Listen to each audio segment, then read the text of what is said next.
आपका उद्देश्य बदला तो क्रिया का फल बदल गया। कई बार सुनाया है। एक दुष्ट स्वभाव वाला आदमी था, तो जंगल में गड़ासा लेके खड़ा होता। वहां से चाहे वो महात्मा निकले चाहे वो गृहस्थ निकले, पहली बात उसका दंड कमंडल रुपया पैसा छीन लेना और दूसरी बात उसको जिंदा न छोड़ना। तो मौज। ऐसा हिंसक क्रूर स्वभाव का था, छीन लेना और मार देना। बहुत ध्यान से सुनना, ऐसा ही करता।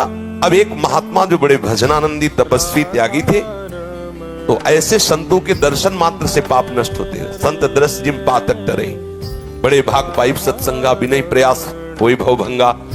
ऐसे महापुरुष का सानिध्य जो ही मिला तो उसने उठाया गड़ासा। तो उनका क्यों भाई, क्यों मारोगे?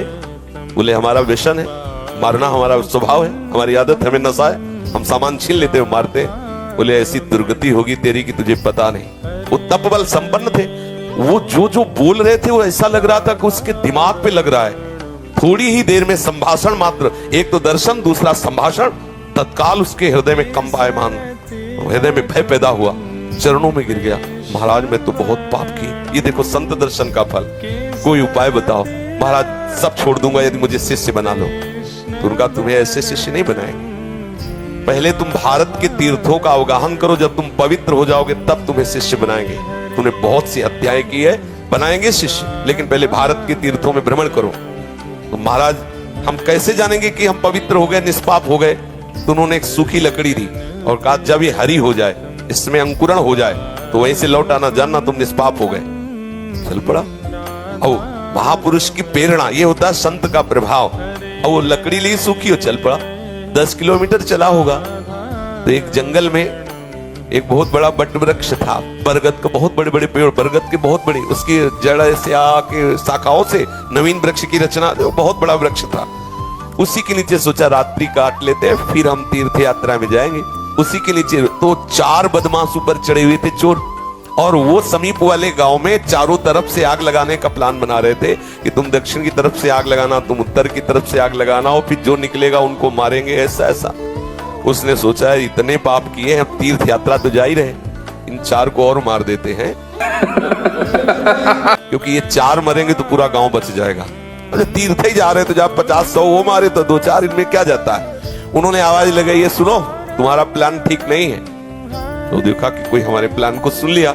उनका देखो हम तुम्हारे गुरु हैं इस बात के, जीवन हो गया गड़ासा चलाते हुए, मुझे पता है तुम फंस जाओगे, नीचे उतरो। अब एक साथ थोड़ी उतरेंगे, एक एक उतर। बड़ा वृक्ष था तो जड़ की आड़ में उसको पता था, मारने का अभ्यास था, बिना अस्त्र शस्त्र के हाथ ही से मार दिया, 4 को मार दिया। सबकी उल्टी गिनती चालू। मारा, सोचा भी यहाँ तो हमने हत्या कर दी, यहाँ नहीं रुकेंगे, आगे जो ही लकड़ी उठाया तो हरी हो गई। गुरुजी लोग कहा था लकड़ी हरी हो जाए तो वापस आ जाना तीर्थ यात्रा। अभी तो कोई गंगा नहाया नहीं, जमुना नहीं नहाया, तीर्थ यात्रा नहीं की और लकड़ी हरी हो गई, पर गुरु ने कहा था हरी हो जाए तो वापस आ जाना। वापस चला गया। जो ही पहुंचा कहा गुरुजी दंडवत। बोले तीर्थ यात्रा के लिए भेजा था, वापस कैसे आ गए? बोले आपने कहा था जहां आपकी लकड़ी हरी हो जाए वहीं जान लेना, पवित्र हो गए। तो गुरुजी लकड़ी तो हरी हो गई। बोले किस तीर्थ में लाया? बोले ना आया नहीं, 4 को और मार दिया। बोले 4 को मार दिया तो और पाप बढ़ना चाहिए, कैसे क्या? तब उन्होंने बताया पूरे गांव की रक्षा करने के भाव से मैंने तो बोले देखो बेटा, अभी तक अपने स्वार्थ के लिए मारते थे, उद्देश्य था आपको अपने स्वार्थ का, तो वो पाप हुआ। लेकिन पूरे नगर के गाय बैल जीव जंतु स्त्री पुरुष बच्चे सबकी रक्षा का उद्देश्य रख के 4 को मार दिया, तो वो महापुण्य हो गया। अब समझे, क्रिया वही है, उद्देश्य बदल गया तो फल बदल गया उसका। आप गृहस्थ में जो क्रियाएं कर रहे हैं वही क्रियाएं प्रभु के लिए करने लगे, उद्देश्य बना ले, प्रभु की प्रसन्नता, बात बन गई।